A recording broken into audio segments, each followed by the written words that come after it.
La question à laquelle on va tenter de répondre ce soir, à la lumière de ce que nos prédécesseurs ont confessé et qui nous ont transmis et que nous avons examiné et adopté, et donc que nous voulons étudier, c'est la question de la révélation. On a déjà commencé la semaine dernière en regardant, en comparant la révélation spéciale et la révélation générale.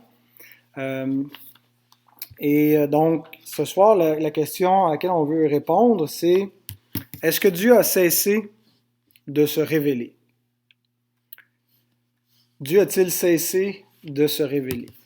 Et la confession de foi que nous avons entérinée, la deuxième confession de foi de Londres, la confession de foi de 1689, est cessationniste. C'est-à-dire qu'elle croit à la doctrine de la cessation de la révélation. On va lire juste la dernière partie du premier paragraphe.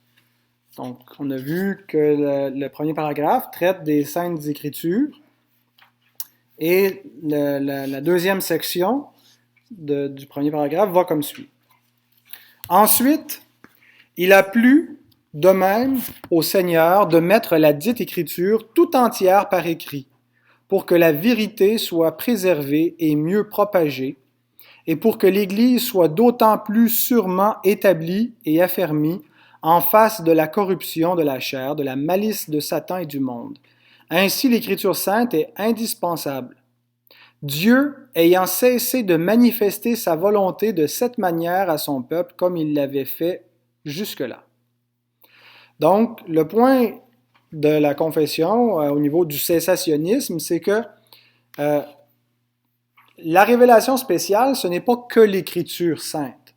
La révélation spéciale, quand on la compare avec la révélation générale qui est la nature, qui révèle qu'il y a un Dieu et par laquelle tous les hommes connaissent Dieu, bien sûr, le problème n'est pas dans la révélation générale, si elle ne les mène pas à adorer le vrai Dieu. Le problème vient des ténèbres à l'intérieur de l'homme, qui fait en sorte qu'il change la vérité en mensonge et qu'il retient captif la vérité. Il ne veut pas l'écouter, cette vérité-là, et il se fait des faux dieux. Et puis, il est inexcusable. Donc, il a besoin d'une révélation directe de Dieu, qu'on appelle la révélation spéciale, qui est donc ce que Dieu a révélé par sa parole, une révélation verbale. Lorsque Dieu a révélé comment l'homme peut être sauvé, il a révélé qui il est. Et donc, la révélation spéciale n'est pas que la Bible. La révélation spéciale, c'était toute la tradition prophétique. Quand Dieu parlait, soit qu'il était entendu par une voix, on voit dans les Écritures que parfois certains ont entendu avec leurs oreilles la voix de Dieu, soit qu'ils ont reçu des visions, des oracles comme Moïse, ou qui ont eu des songes, ou encore simplement qu'ils ont parlé, il y a eu des prophètes qui parlaient donc au peuple et l'Esprit Saint parlait au travers d'eux. Ils étaient des prophètes donc, et quand ils ont écrit, Dieu a inspiré ce qu'ils écrivaient. Donc tout ça, c'est la révélation spéciale. Mais ce que la confession affirme, c'est que il a mis cette révélation spéciale par écrit. Et pour qu'elle soit préservée, qu'elle soit gardée de la corruption, de sorte maintenant, une fois que la révélation elle était complète, une fois que Dieu a dit tout ce qu'il avait à nous dire, eh bien, cette ancienne façon de manifester sa volonté a cessé. La dernière phrase qu'on a lue, Dieu ayant cessé de manifester sa volonté de cette manière. De quelle manière? Bien, des différentes façons qu'il l'avait faites jusqu'alors, par des révélations, par un ange, ou par une voix, ou par une vision. Donc, il a cessé une fois que la révélation est complète. Et donc, la base de cette doctrine de la cessation ou du cessationnisme, c'est donc, ça part de l'idée de la nécessité d'une révélation spéciale qui s'est inscripturée.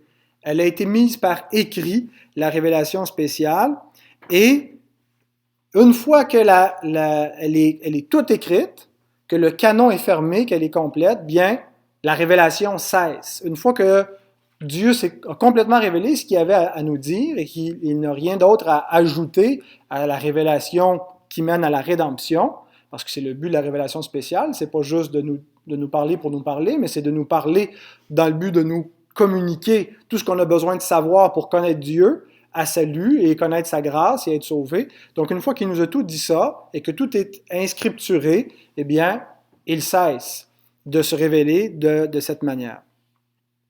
Et donc, ce qui est intéressant, si vous regardez les textes auxquels la confession renvoie, la note de bas de page 4, pour soutenir cette dernière affirmation. Dieu ayant cessé de manifester sa volonté de cette manière à son peuple, comme il l'avait fait jusque-là, il nous est renvoyé à 3 textes, Proverbes 22, Romains 15 et 2 Pierre 1. Et aucun de ces textes ne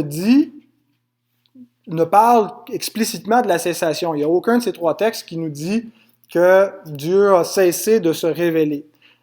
Examinons rapidement ce que chacun d'eux dit. D'abord, Proverbes 22, 19 à 21. Afin que ta confiance repose sur l'Éternel, je veux t'instruire aujourd'hui, oui toi. N'ai-je pas déjà pour toi mis par écrit? C'est le point central de ce que les théologiens ont voulu référer, la notion d'écriture.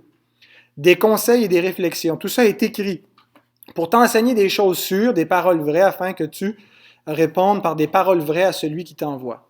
Ensuite, si on regarde Romains 15, verset 4, « Or, tout ce qui a été écrit d'avance l'a été pour notre instruction, afin que par la patience et par la consolation que donnent les Écritures, nous possédions l'espérance. » Et finalement, 2 Pierre 1, 19 à 20, « Et nous tenons pour d'autant plus certaine la parole prophétique à laquelle vous faites bien de prêter attention, comme à une lampe qui brille dans un lieu obscur, jusqu'à ce que le jour vienne apparaître et que l'étoile du matin se lève dans vos cœurs, sachant tout d'abord vous-même qu'aucune prophétie de l'Écriture ne peut être un objet d'interprétation particulière. » Donc, ces textes ne disent pas que Dieu a cessé de se révéler. Mais là où ils viennent soutenir cette affirmation, c'est dans l'idée que la parole de Dieu, nous l'avons sous une forme écrite. Tout le monde est d'accord avec ça, tous les protestants sont d'accord, et les catholiques aussi sont d'accord pour dire qu'on possède la parole de Dieu, pas simplement par une tradition orale, et pas simplement par une connaissance subjective qu'on aurait de la parole de Dieu, mais par un témoignage extérieur à nous-mêmes, qui est l'Écriture, qui est la parole de Dieu. Et c'est Dieu donc qui l'a fait mettre par écrit, c'est sa parole écrite. Et la question maintenant, c'est est-ce que le canon de cette écriture est fermé ou est-ce qu'il est demeuré ouvert après les apôtres? Est-ce qu'on croit à la fermeture du canon des Écritures ou on croit que les Écritures ne sont pas encore complètes, qu'il faut rajouter? Et donc, si on est catholique romain, on croit que le canon demeure ouvert. Pourquoi? Parce que la règle, le mot canon, vient du grec canon, qui veut dire la règle. Et donc, la règle qui doit déterminer la foi, qui mesure la foi et qui détermine, qui encadre la foi, n'est pas fermée avec l'Écriture. C'est pour ça qu'il canonise des écrits, des conciles, des enseignants, des théologiens qui sont morts, qui ont été canonisés, parce qu'ils viennent dans la règle. Le canon demeure ouvert. Pour eux, le canon, c'est l'Église. Et donc, l'autorité que Jésus donnait à ses apôtres pour lier des choses sur la terre et pour délier des choses qui allaient être liées, déliées devant Dieu. Vous vous souvenez quand Jésus dit à Pierre, tu es Pierre, sur cette pierre, je bâtirai mon Église. Il lui donne les clés du royaume des cieux. Il dit, ce que tu vas lier sur la terre va être lié dans les cieux. Ce que tu vas délier sur la terre va être délié dans les cieux. Ceux à qui vous pardonnerez les péchés seront pardonnés. Ceux à qui vous retiendrez les péchés seront retenus. Il donne donc aux apôtres une grande autorité pour parler en son nom. La question est de savoir, est-ce que ce pouvoir-là, de parler au nom de Christ, d'affirmer, de parler au nom de Dieu sur la terre et de donner la doctrine par laquelle les hommes sont sauvés s'ils la croient ou sont perdus s'ils la rejettent, c'est pas en eux-mêmes là, qu'ils avaient le pouvoir de dire « Bon, toi, t'es sauvé, toi, je t'aime pas, t'es pas sauvé. » C'était pas comme ça. C'était vraiment de parler au nom de Dieu et d'affirmer les choses par lesquelles les hommes étaient sauvés ou perdus, mais c'est par la puissance de l'Esprit qu'ils ont fait ces choses-là. Il leur a donné une puissance surnaturelle du Saint-Esprit pour les conduire dans toute la vérité. Des fois, on prend ces promesses apostoliques, puis on les applique à tous les chrétiens, sans voir qu'en réalité, c'était des promesses spécifiquement aux apôtres pour établir l'Église du Christ sur la terre, et en particulier pour rédiger ce qui manquait encore aux Écritures et parler au nom du Seigneur. Donc, et dans le mot apôtre, c'est un envoyé plénipotentiaire, celui qui a le plein pouvoir pour agir au nom de celui qui l'envoie. C'est un pouvoir juridique qu'a l'apôtre. Et donc, la différence entre la conception que nous avons comme protestants qui sont cessationnistes et les catholiques romains qui sont non cessationnistes, c'est que pour nous, on ne croit pas que cette autorité apostolique se soit transmise, qu'elle soit restée ouverte, qu'elle ait été donnée après la mort des apôtres au clergé de l'Église qui peut continuer de canoniser, de mettre des choses dans la règle, mais on croit que cette autorité était limitée aux 12. Et donc, c'est celui qui remplace Judas, qui fait partie aussi des 12, l'apôtre Paul, ou en tout cas, on peut dire qu'il y en a 13, mais peu importe, le conseil apostolique, puis il n'y a pas que des apôtres qui écrivent le Nouveau Testament, on en viendra quand on va parler du canon proprement, si le Seigneur le permet, la semaine prochaine. Mais, donc, nous croyons que la règle, et c'est d'ailleurs ce qu'on lit dans la première section de la confession de foi, au tout début, l'Écriture est la seule règle, le seul canon, la seule règle suffisante, certaine et infaillible de la foi, de toute connaissance qui sauve, de foi, d'obéissance. Donc, dès qu'on croit au principe sola scriptura, et c'est ce qui distingue fondamentalement un protestant d'un catholique romain, eh bien, on est cessationniste. Donc, il va y avoir différents degrés. Il y en a qui vont être strictement cessationnistes, qui croient qu'il n'y a plus aucune révélation. Il y en a d'autres qui croient que, de manière générale, il n'y a plus d'apôtres, le canon est fermé, que le processus d'inscripturation de la révélation spéciale ne se continue plus au-delà des apôtres, mais qu'il reste encore des révélations ponctuelles que Dieu pourrait nous donner, qui n'ont pas la même autorité que la Bible, mais quand même que Dieu pourrait nous dire « fais ceci » ou « fais cela » dans une circonstance ponctuelle. Mais donc, dès qu'on reconnaît le principe sola scriptura, que Dieu se révèle dans l'Écriture seule et que la tradition n'est pas inspirée, que l'Église n'a pas l'autorité de canoniser qui que ce soit ou quoi que ce soit, bien on est cessationniste. Maintenant, il reste à déterminer jusqu'à quel degré on l'est, mais on croit qu'il y a quelque chose qui a cessé. On croit que le processus d'écriture inspiré a cessé, donc ça fait de nous des cessationnistes. Maintenant, pourquoi est-ce que le canon serait fermé? Pourquoi est-ce que, sur quoi est-ce qu'on base notre conviction que la parole de Dieu est complète? En particulier, et pas seulement là, mais en particulier sur Hébreux, chapitre 1, versets 1 et 2. Une affirmation importante qu'on retrouve concernant l'Écriture sainte. Après avoir autrefois, à plusieurs reprises et de plusieurs manières, parlé à nos pères par les prophètes. Donc, on voit ici ce que l'Écriture réfère, la confession réfère en disant que Dieu, en fait, c'est presque paraphrasé là, dans la section, attendez que je revienne juste un petit peu derrière, là, dans votre confession de foi.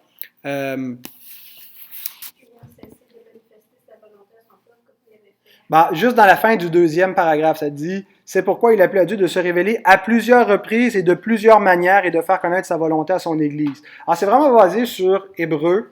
D'ailleurs, c'est le texte auquel la confession renvoie, Hébreux 1, verset 1. Donc, ça réfère à tout cet épisode, si on veut, dans le processus de la révélation spéciale, où Dieu voulait amener une connaissance particulière de lui-même, une connaissance qui sauve, et Dieu s'y est pris de plusieurs façons, en parlant, donnant des visions, ainsi de suite. Mais là, regardez ce qu'il ajoute au verset 2. Dans ces derniers temps, il y a vraiment un contraste là. Il y a ce qui est venu avant, puis maintenant, dans ces derniers temps, il nous a parlé par le Fils, qu'il a établi héritier de toutes choses, par lequel il a aussi créé le monde. Mais il y a vraiment l'idée des derniers temps. Ça marque la phase finale de ce que Dieu avait à dire. Parce que tout ce qui est les derniers temps, c'est à partir de l'incarnation du Christ, l'accomplissement de tout ce qui est annoncé le concernant, la Pentecôte, et vraiment on est dans les derniers jours à partir de ce moment-là. C'est pas une période futuriste que seulement nous, ou peut-être d'autres encore plus loin que nous dans le futur, vont arriver. Les derniers temps, c'est la période eschatologique, c'est-à-dire la période finale du plan de Dieu dans laquelle s'accomplissent les promesses de Dieu. Et nous sommes parvenus dans les derniers temps, nous dit l'apôtre Paul. Je ne suis plus exactement certain de la référence, alors je ne vais pas me risquer. Mais donc, dans ces temps qui sont les derniers, il y a cette idée que Dieu nous a maintenant parlé par le Fils. Et quand on combine donc cette idée, les temps passés, les derniers temps, des révélations partielles qui étaient incomplètes, qui étaient quand même la révélation spéciale, qui était suffisante pour sauver ceux qui l'ont reçu, qui ont cru parce qu'elle leur annonçait le Fils de Dieu avant son incarnation. Mais maintenant, qu'est-ce qu'il y a dans les derniers temps? Celui qui est le plein rayonnement, hein, le verset 3 continue en nous disant, celui qui est le reflet de sa gloire, l'empreinte de sa personne, qui soutient toutes choses par sa parole puissante. Donc, celui qui révèle pleinement ce qu'on a à connaître de Dieu, Dieu nous parle par lui dans les derniers temps. Le Fils vient, celui qui est appelé la parole, il s'incarne et il manifeste la pleine révélation, il porte à sa phase finale ce que Dieu avait à nous dire. La parole incarnée, faite chair, et donc les derniers temps, c'est la phase finale de ce que Dieu a à nous dire. Et donc, pourquoi est-ce que le canon est fermé? Parce que Dieu a dit tout ce qu'il avait à dire. Qu'est-ce qui a amené la parole de Dieu à son terme? Ce que Dieu nous a dit en son Fils. Dieu nous a parlé par le Fils, et par lui, il nous a révélé tout son amour, il nous a révélé tout ce qu'on a besoin de connaître pour connaître Dieu, pour être sauvé. Il manque rien. Est-ce qu'il manque quoi que ce soit à la Bible, à ce qu'elle nous révèle concernant Dieu, pour connaître Dieu pleinement? Il manque rien. Donc, il est question ici de la suffisance des Écritures. S'il manque quoi que ce soit, les Écritures sont plus suffisantes pour nous faire connaître tout ce que Dieu veut nous faire connaître. Si elles nous révèlent tout ce qu'on a besoin de savoir, bien, on n'a pas besoin d'autres révélations.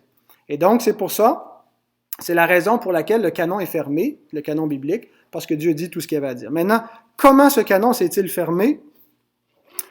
Une autre référence importante, c'est Éphésiens, chapitre 3, versets 8 et 9, où nous lisons, l'apôtre Paul nous décrit le but de la mission apostolique. « À moi qui suis le moindre de tous les saints, cette grâce a été accordée d'annoncer aux païens les richesses incompréhensibles de Christ. » Donc, comment est-ce que Dieu nous a parlé par le Fils, par les apôtres? C'est les apôtres, la mission apostolique, par laquelle Dieu nous a parlé par le Fils. Hein? Il m'a été accordé la grâce d'annoncer aux païens les richesses incompréhensibles de Christ et de mettre en lumière quelle est la dispensation du mystère caché de tout temps en Dieu qui a créé toutes choses. Donc, la question, comment est-ce que le canon a été fermé? La première question, c'est pourquoi est-ce que le canon s'est fermé? Parce que Dieu nous a dit tout ce qu'il avait à nous dire dans son Fils. Comment est-ce qu'il nous a dit ça? Par la mission apostolique. C'est quoi la mission des apôtres? D'amener tout ce qui était encore caché, tout ce qui n'était pas encore clair dans la révélation et de le porter à la pleine lumière, à la pleine connaissance de toutes les nations. Est-ce que les apôtres ont réussi ou est-ce qu'ils ont échoué leur mission? Ils l'ont réussi. Ils ont amené tout ce qu'on avait besoin de savoir. Dieu a tout dit ce qu'il avait à dire au travers d'eux et il a porté à la pleine connaissance la dispensation du mystère caché de tout temps. La lumière, elle est là, elle est complète. Donc, comment est-ce que le canon s'est fermé? Par la mission apostolique. C'est pour ça que nous croyons à la cessation de la révélation, parce que c'est les apôtres qui avaient reçu cette mission et pas toute l'Église dans son ensemble. Et quand ils ont mis le mot final, le canon s'est fermé et tout ce que Dieu avait à dire, il l'a dit. Maintenant, il y a une distinction extrêmement importante à faire entre la doctrine de la révélation et celle de l'illumination. Il y a un danger quand on entend cet enseignement-là de se dire, bon, ben, ça veut dire que Dieu ne se révèle plus à nous. Ben, ça dépend de ce qu'on veut dire par là. Si on veut dire qu'il n'y a plus une connaissance personnelle de Dieu par son esprit qui nous permet de comprendre la vérité, non. Dieu se révèle à nous encore dans ce sens-là. Cependant, si on veut bien distinguer la terminologie théologique qu'on emploie, bien, on devrait faire la distinction suivante. La révélation est terminée, mais pas l'illumination. Quelle est la différence entre les deux? La révélation consiste à faire connaître ce qui est inconnu, annoncer ce qui n'a pas été annoncé. Ce qui restait caché, ce qui était encore un mystère, ce qui n'était pas révélé, est annoncé. Ça, c'est la révélation. L'illumination, ce n'est pas d'annoncer quoi que ce soit de nouveau. C'est de faire comprendre aux croyants ce que Dieu a révélé. C'est de rendre intelligible dans l'esprit du croyant, dans l'intelligence de ceux qui croient et qui lisent la parole, ce qui est déjà révélé. Donc, Dieu ne nous révèle rien de nouveau. quand on lit la Bible, puis qu'on a une révélation, on peut appeler ça une révélation si on veut, mais ce qu'on a en réalité, c'est pas que Dieu nous révèle quelque chose qu'il n'avait pas révélé. C'est que Dieu illumine à notre intelligence quelque chose qu'il avait déjà révélé. Et donc, l'implication, c'est que Dieu ne nous révèle rien qui n'est pas dans sa parole, qui n'est pas dans la Bible. Bon, est-ce qu'il peut y avoir des exceptions? Est-ce que c'est possible que Dieu ait déjà intervenu depuis que les apôtres sont morts, sans passer directement par l'Écriture sainte, ou est-ce qu'il a révélé même des choses je veux dire, des prophéties, comme certains le croient? Je suis ouvert parce que Dieu est tout-puissant, puis personne ne peut limiter Dieu. Dieu le fait avant la fermeture du canon, et puis il peut le faire après la fermeture du canon. Alors, mais ce n'est plus la norme. Et l'Église ne devrait pas s'attendre et rechercher de nouvelles révélations une fois que toutes les révélations claires ont été données. Et la Bible ne nous donne pas de promesse que Dieu va nous révéler des choses qui ne sont pas déjà dans sa parole.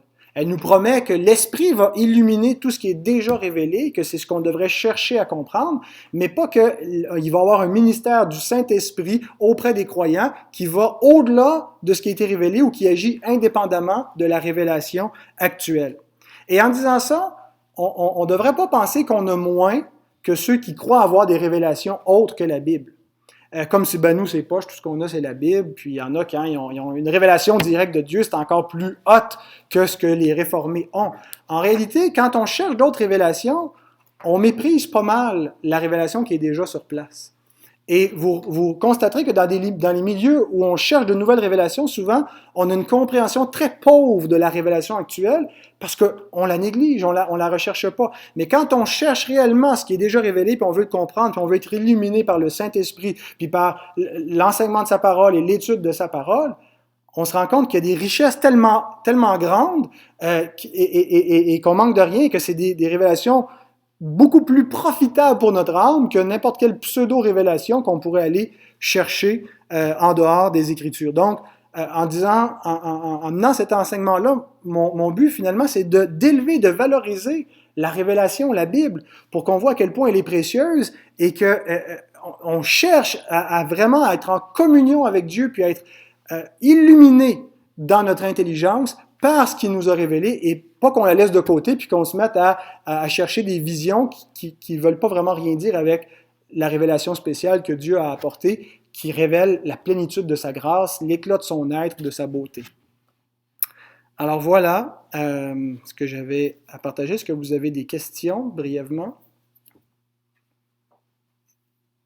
Moi, j'étais arrivé à une certaine fois que j'ai dit, ceci, je m'en veux maintenant, mais j'étais arrivé dans une phase que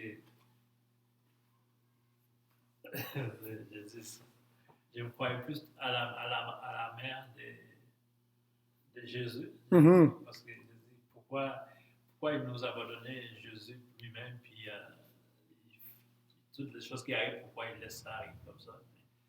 Mais il y a un frère que j'étais chez eux, qui m'a jasé beaucoup de ça, beaucoup de choses. Puis il me dit, je ne devais jamais aller vers celle qui a porté Jésus, parce que c'était sa devoir de mettre Jésus au monde, puis il fait. Oui. C'est ça, il me disait, j'étais pas dans mon chemin. Dans l'erreur un petit peu. Non, effectivement, quand on cherche d'autres révélateurs de Dieu, il y a un seul médiateur. Et qu'est-ce qu'on doit comprendre aussi par médiateur? C'est pas seulement que c'est Jésus qui expie notre péché, quoique c'est vraiment, vraiment central, mais que il y a un seul homme qui est venu dans le monde qui était le révélateur de Dieu. Dieu a eu d'autres prophètes. Christ est un prophète dans ce sens-là, mais le seul nom sous le ciel qui nous a été donné par lequel on peut connaître Dieu, par lequel on peut être sauvé, c'est le Christ. Et donc, faisons bien attention puis effectivement, l'Église romaine a ajouté beaucoup d'intermédiaires autres que le Christ, des saints et des saints patrons que l'on prie, et Marie, ainsi de suite, qui contredit carrément les Écritures. Donc, on doit se méfier de cette doctrine d'un canon ouvert, justement à cause de ces... Et c'est ce qui a amené les protestants à rejeter la notion du canon ouvert, puis de revenir à l'Écriture seule, parce qu'ils se sont dit, il y a tellement de choses que l'Église a rajoutées dans le canon qui contredisent ce qui est dans l'Écriture sainte, que soit qu'on dit qu'il y a des contradictions à l'intérieur du canon de Dieu, ou soit qu'on rejette les ajouts de l'Église puis qu'on s'en tient à un canon fermé. Autre chose? Alors, je vais présumer que vous trouviez que c'était clair et que